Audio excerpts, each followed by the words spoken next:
I'm trying something a little more scripted this time. We're going to get into the battle system. I'm going to do my own take on Grandia. It's one of my favorite RPG battle systems.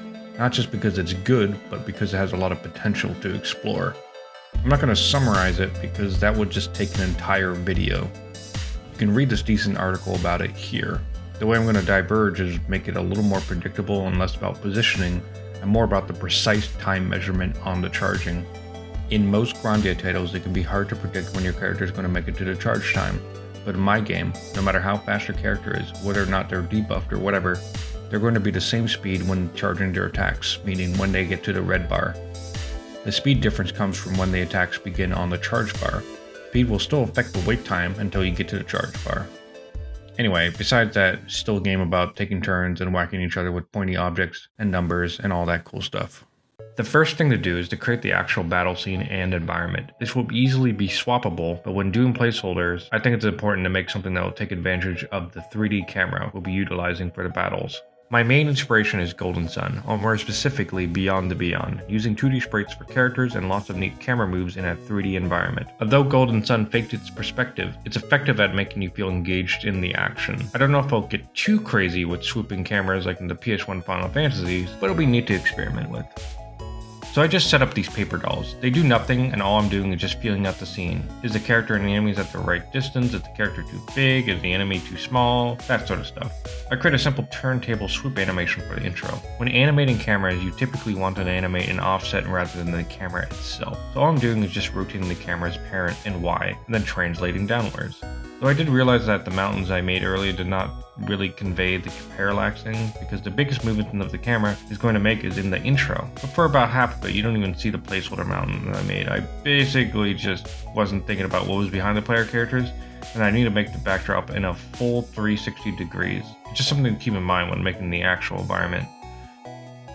So now I'm just doing the assets, and for these particular ones, they're not entirely placeholders. They're just so simple to make that I'm just going to call them finished unless they clash with the rest of the art style or essential adjustment. But it is the timeline. It is arguably the most important UI of the battle system. I drew in some pixel indicators to make the measurements at a glance easier, but I didn't actually count them out. I don't think they'll be that useful for the gameplay, but at least create some noise and texture. Basically, the blue is the weight bar and the red is the smaller bar. That is kind of the charge bar, I guess. I don't know. I kind of get them mixed up. Weight, charge, they're kind of similar, but the blue is basically, you know, the weighting, and the charge is the actual whatever. I mean, these definitions are going to come up a lot later. Next up is also the icons. I realized that the hero one should be vastly different from the enemies ones.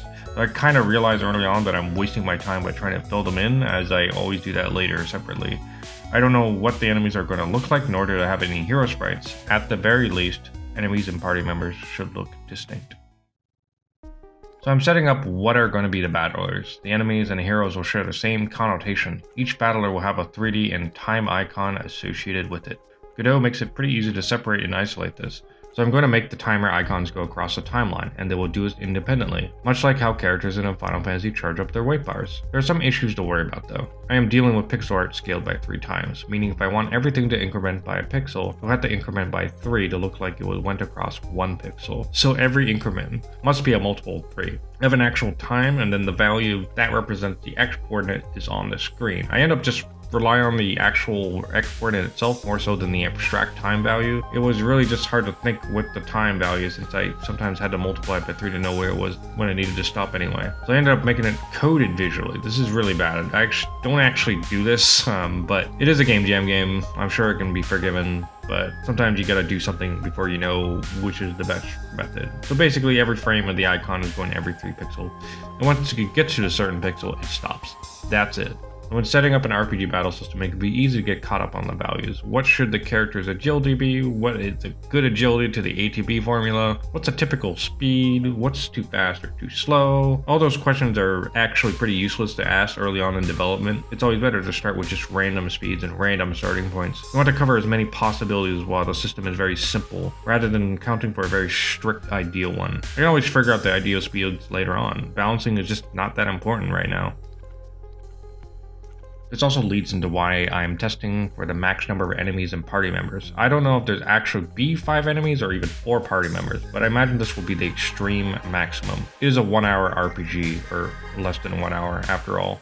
Having the maximum amount of icons on the screen also makes it easier to test so many different scenarios with the random numbers I picked for the speeds. It's also good to get a feel for how overwhelming it might be to have this many icons overlapping each other. Ultimately, I decided the hero icon should always be in front of the enemy. Later on, I could just make it easier to distinguish enemies.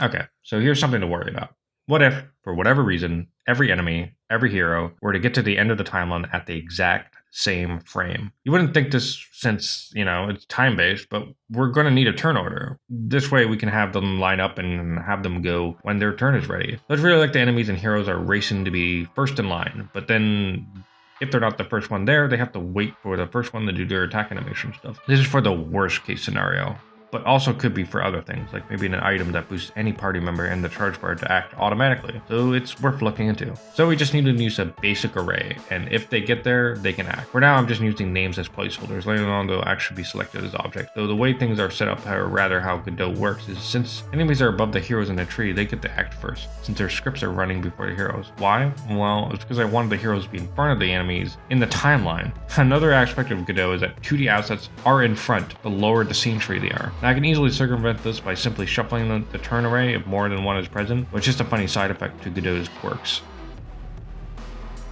So after we figured out turn orders and actions, I decided to think about formations, or rather how to set up different party members and different monsters. Basically, figure out what decides who gets to be in battle. I decided to just have a max amount of actors in the scene no matter what, so I can know where they are. However, once the battle starts, each battler will look itself up in the index, and if it's not there, then it deletes itself from the battle.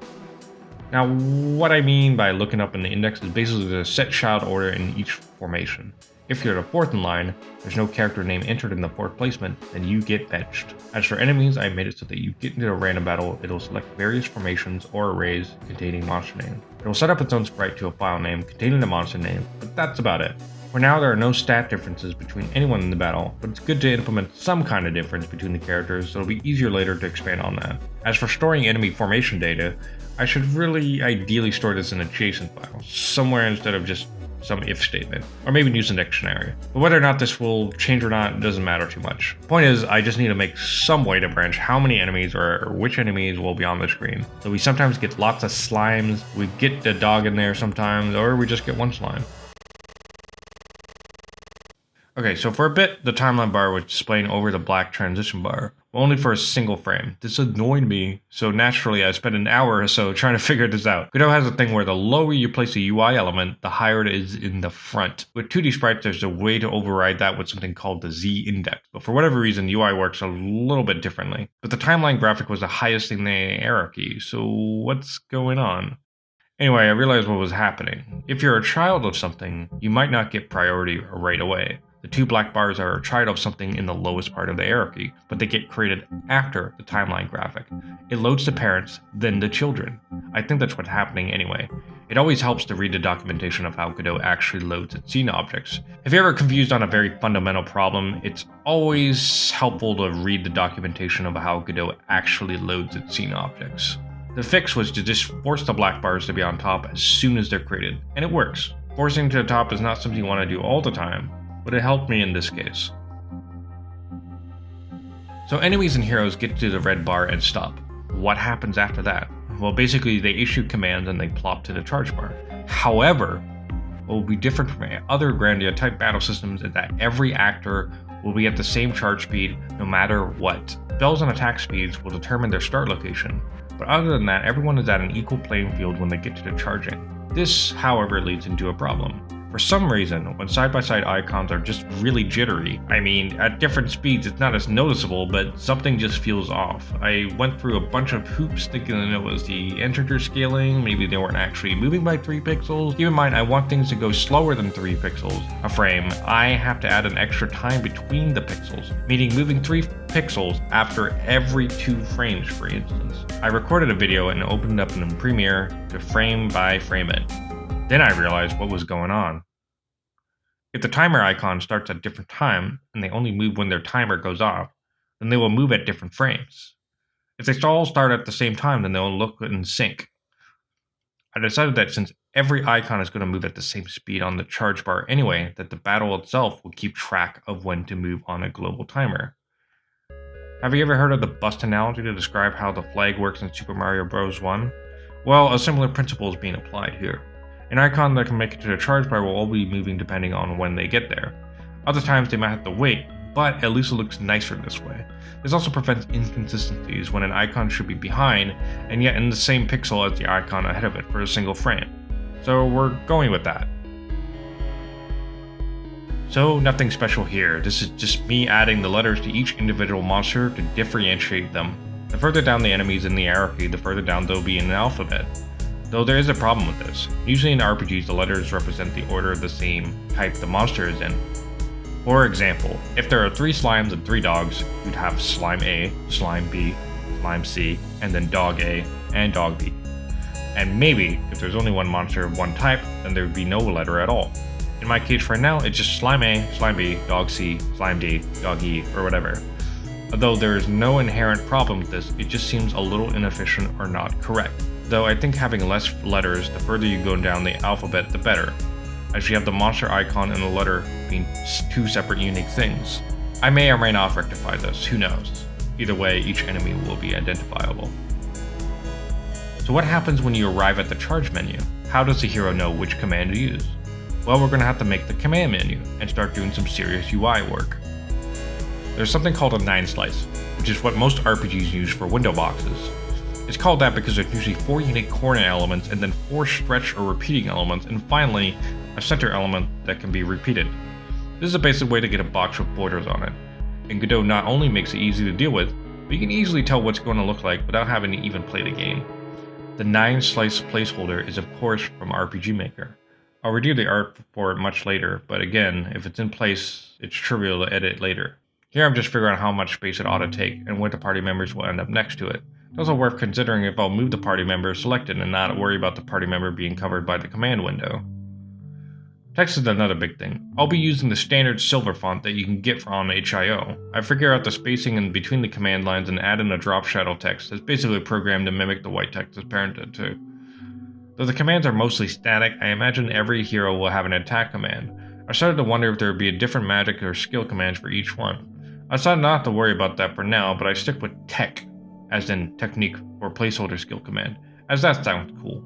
Also, it's nice to add in a little intro animation, the classic window scaling up, though I had to figure out how to get it to scale from the center. But yeah, I'm probably just going to reuse this animation for just about every single window element in the game.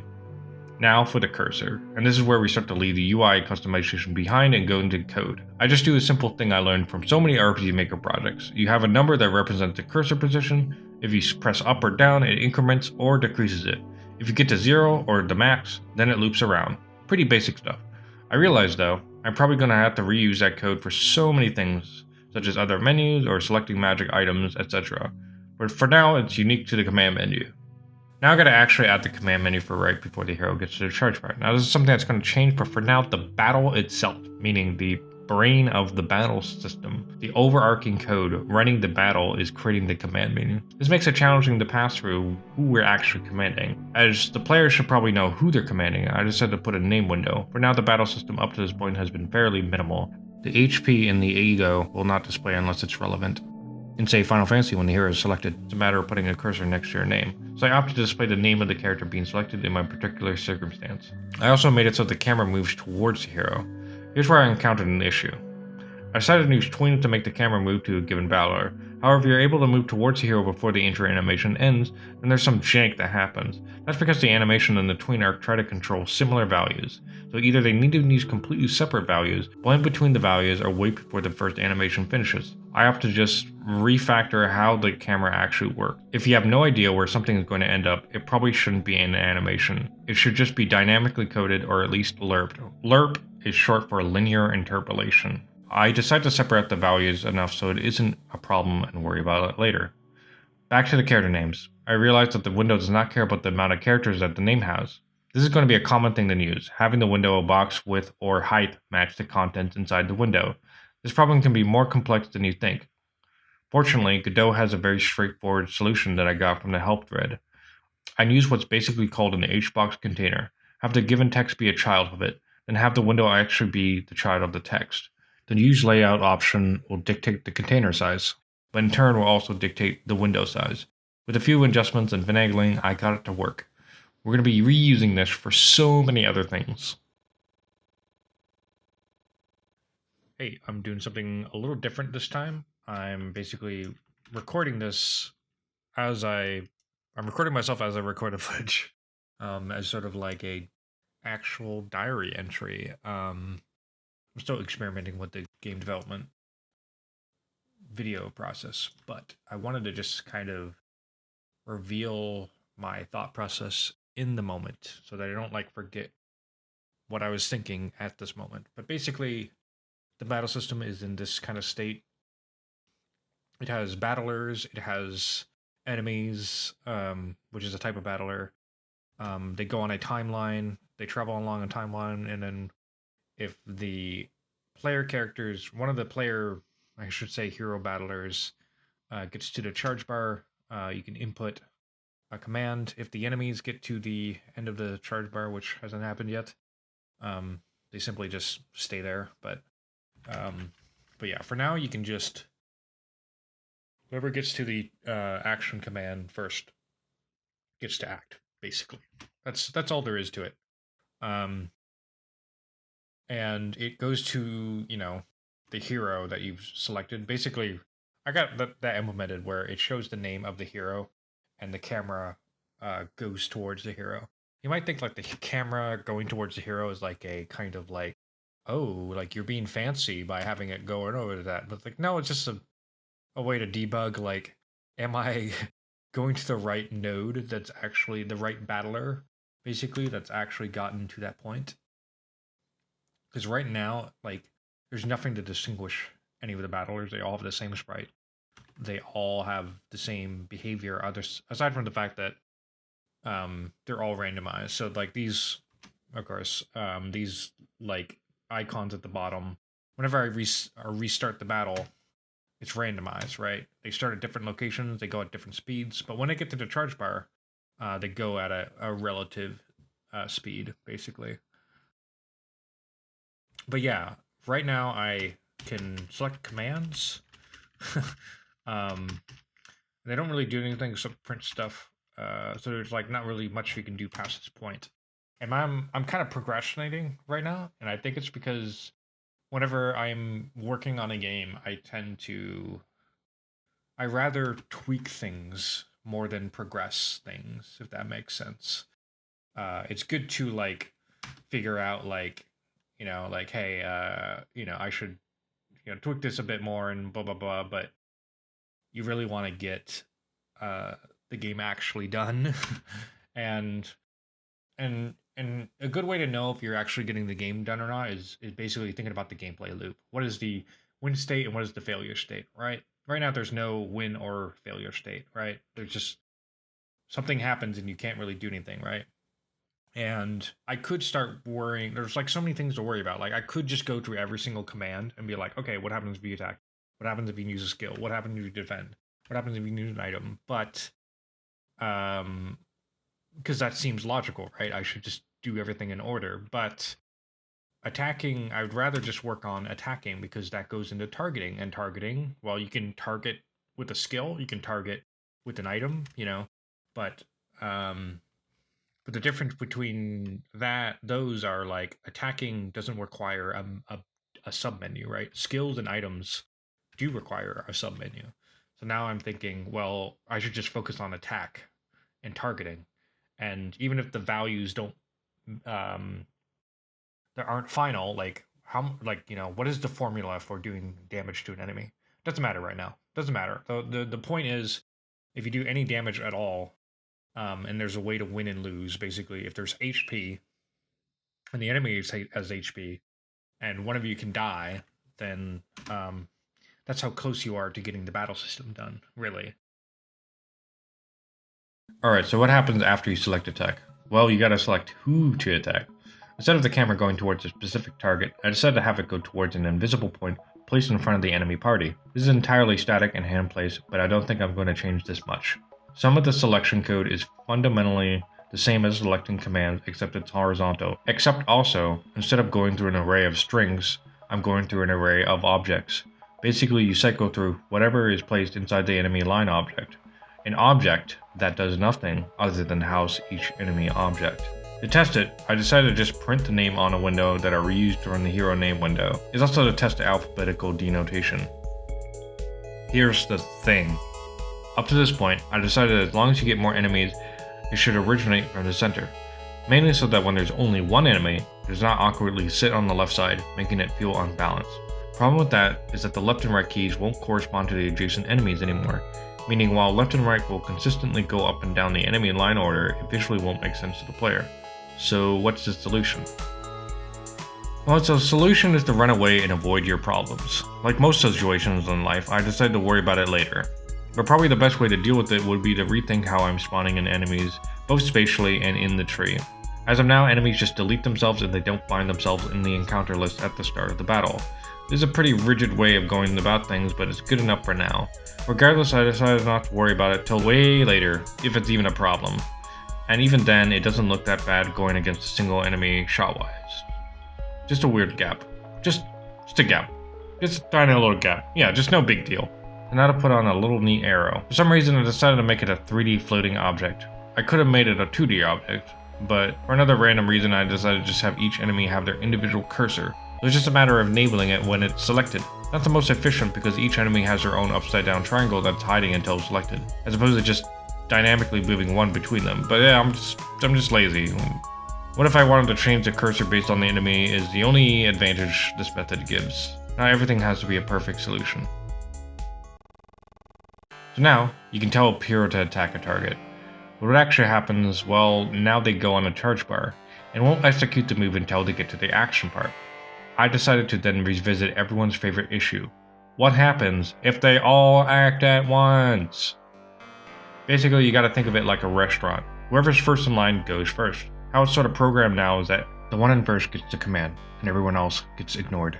So I had to program somewhere where it executes through an array. After the order is executed, the one first in line is removed, and everyone else moves up to placement in the array. This is a pretty basic array stuff, but like I said before, I didn't think I'd be relying on turn orders for this battle system, yet ended up doing it anyway. Well, let's test it. All the heroes get issued commands one by one. That makes sense. Then we wait for them to act, and all of them appear on the array, but they print out when their orders are ready, and it looks like none of them gets eaten. Though, since there are no animations, it's hard to tell if they'd be playing their animations all at once. But for now, let's just assume it's working. So now we need to actually move them. We could just be lazy and do it the classic Final Fantasy way, but I want the heroes to engage and connect with the enemy. When I want them to move to the enemy, I don't want them to move into the enemy. So I place an empty spatial to indicate where the hero character is going to end up, and it's facing the wrong way. Why? I took an alternate camera view and realized what was going on.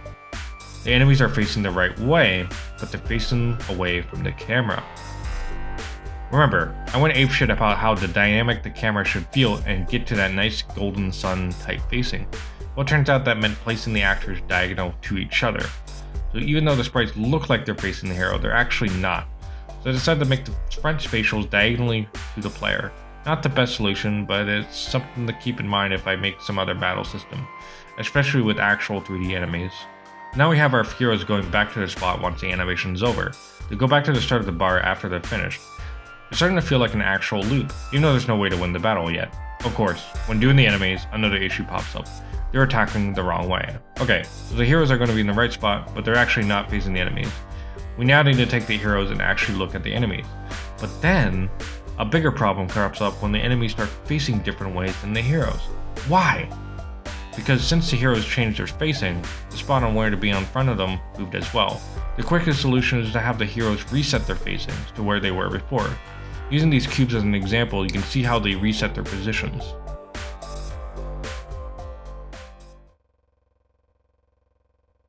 Alright, what up? I'm here with another update. We got to a pretty decent milestone right now. So for a while, it was basically like you get to here, and then like, yeah, you could like command and do stuff, but it would always stop at this point.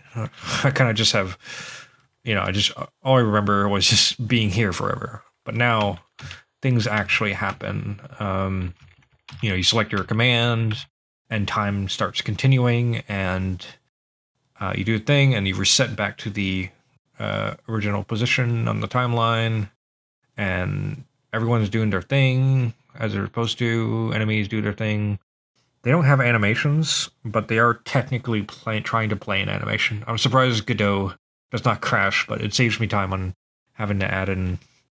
I mean, there is an animation player placeholder where there aren't any placeholder animations, but anyway, saves me time on making the placeholders anyway. So yeah, like basically the game is in a constant loop. I mean, you're not able to kill each other, you're not able to do any damage, but it's easy to see now that I basically got a foundation, right? It's just gonna be, hey, I can only attack, nothing else. Like none of the other commands do anything. I hit, you know, enter on any of these, they don't do anything. But we want to get a win/lose state as soon as possible. So yeah, that's what my priority has been on. You know, I could have expanded on the attack animations a bit more, or like worked on the hero attack animations, but I'm also applying it to the enemies because you not only need a win state. Like I could focus on just the win state and do damage to enemies, but you need the lose state equally as much as the win state, I think. And that's how I prioritize what to make next, is like, okay, I'm probably going to make the damage numbers next, right? But, or at least the damage formulas. But I have to do it equally towards the game over and the win state. So you should be able to get damage, and they should be able to get damage. So that I'm not like doing two vertical slices, right? And anyway, the enemies and the heroes they're basically programmed the same. The only difference is that enemies cannot receive commands from the player. That's it. That's the only difference, really. And a few like camera differences, like when you go towards them. Actually, when you go towards them, I think what happens is, well, when you target them, it goes towards a certain camera point that's unique to the enemies. Anyway, some minor differences, but the biggest difference is you can't issue commands to an enemy. Now, if I wanted a possession mechanic, where you could possess an enemy, take control of an enemy, I could easily do that. I'm probably not going to do, because it's not really part of the original design plan, nor do I have enough time to explore that. But it's one of those things where it's like, you realize that the more abstract and generalized and boilerplate you make everything, the easier it is to do things that you probably shouldn't do, but it would actually be interesting. But yeah, anyway, that's where I'm at right now. Gonna add damage, maybe health bars, maybe health display. There's no health display or anything like that. That's important to the win. It's important to knowing what the win state is, or how close you are to the game over state, I guess you could say. But yeah, gonna do that, and I'll see you in a bit. I started coding damage, but then I realized it was probably better to test deleting them from the battle. Every battler has exactly 100 health, and I started tweaking the values and moved towards figuring out how def was actually going to work. At first there was an issue targeting over gaps, but it mainly just comes down to updating the array that keeps track of the enemies properly. However, what if two heroes are attacking the same target, but dies from the first hit? What do you do with that? At first, I thought I should just have the heroes attack the next one in the order, but later I thought randomizing the target might be a little easier. Even if the player has no control over it, it's better than Final Fantasy 1's targeting system that just has you attack thin air. Okay, so what about taking damage and dying? Well, deleting a hero isn't going to work, because what if you want to revive them? I then needed a state to put them in that prevents them from acting. That's actually all that happens. If an enemy tries to target a hero, they check that hero is dead, and then randomize another target. It might be worth creating a separate array that keeps track of who's actually alive and able, instead of every enemy making a death check every time. But who has time for that? Not me. I decided to make a simple game over screen, and that's what naturally happens when everyone dies, but then there's another issue. What about retrying the fight? Would they need to implement a save and load mechanic? These are big questions outside the scope of this video.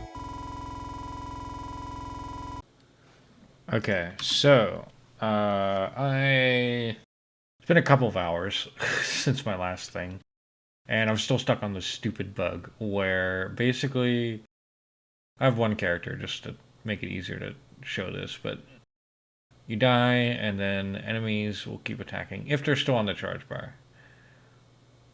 It's annoying as hell. Um, Now the best solution would be to just have it pause way earlier than this because basically once an enemy gets to this point, they check if everyone's alive or dead. They check if everyone's dead, basically, and then they just pause it so they can let the game over thing happen. I could just have it happen way earlier than that, like right after they kill someone. Is everyone dead? Then pause everything. But the problem is that when an animation finishes, it resumes the battle. So like let's just say like um, the enemy goes up to the player, they attack, right? They go back, and then the battle resumes, right? The thing that's triggering the game over is also telling to resume, but it gets overwritten by the command of the enemy telling the battle to resume because hey, I finished my animation. You can resume battle now. So either I band-aid this by just saying okay, if the battle has its own override, its own thing, and you can't like override that order basically. Or I could actually figure out why they're still attacking. I know that they're not attacking. They're not actually attacking the target. They're actually just going to the last location they've been assigned. I think. I don't know. Like I've tried so many different things, and I feel like I'm bashing my head against a wall, and it's so annoying. I've been on this bug for hours. I don't know what's doing it. I can fix it, but I feel like some other problems would be solved if I actually understood why it was happening. Um, and yeah, it just really bothers me. For now, I think uh, they don't attack dead party members, but they will attack only alive ones. They will prioritize alive ones, I think. But basically, if there's no one else to attack, they will just continue their commands, even though I did a thing where, hey, if someone dies, tell everyone else to cancel their commands. Basically, I think that's what I've done, but I don't know. I'm not sure. I gotta relook at it, but yeah, just this is such a tiny little bug, and it's happening right towards the end of this like segment. This the fundamental battle system where it's just like okay, you can either win or lose, right? Like I have those two things, but I need to fix this bug, and just this is why game development is feels like walking in sludge sometimes because you just run into small tiny issues that take up so much time. It's always like the complicated stuff that's actually easy, but the just the like all doing all this crazy stuff is actually not that hard. But it's just like the little bug that you just don't understand because you don't understand your own code sometimes. But yeah, getting through it.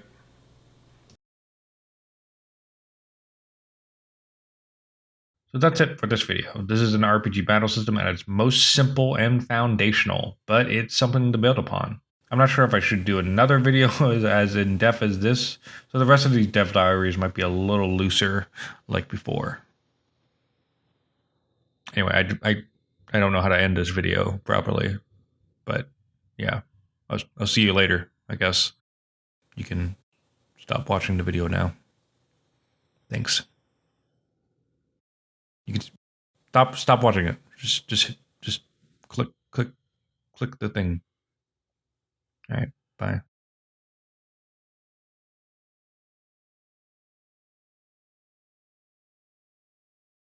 Okay. Are they all gone? Okay, good. I just wanted to bring up Grandia, the Game Boy Color version of Grandia. I did a bunch of research. I played a bit of every Grandia game before embarking on this project, although it didn't really help in the end, but whatever. But I came across the Game Boy Color version of Grandia, and I was shocked at what it actually was.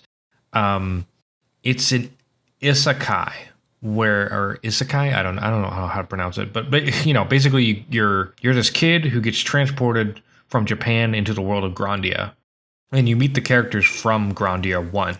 So it's like a weird fanfic almost, and it's like takes place after Grandia 1, I believe. I'm not 100% sure. I haven't played enough of it to know. But you kind of like, yeah, you meet the characters and you're like trying to save the world yourself as this like little Japanese kid, and it's like what is going on? And and like the background, some of the backgrounds are some of the most insane detail I've seen in a Game Boy Color game. I don't know why. I don't know why they pulled this out just for Grandia Game Boy Color version. And then not only that, but the battle system is like a frame based one. It's not like a timer. Well, it kind of is, but it kind of isn't. But it's like actions will happen on the frame, and if two characters attack at the same frame, then you do like a combo attack, and there's cards. Characters equip cards that represent weapons. It's so insane. It's so crazy. It's like I don't even know, dude. Like I don't even know. Yeah, I just had to put that out there. Just if you're interested in this sort of battle system and just like what they've actually explored with it and what they did with it, Grandia Game Boy Color is actually the most like groundbreaking, because I think Grandia 3 actually takes some ideas from it. Basically, notably the character combos, but maybe it came earlier than that. I don't know. Who knows? But yeah.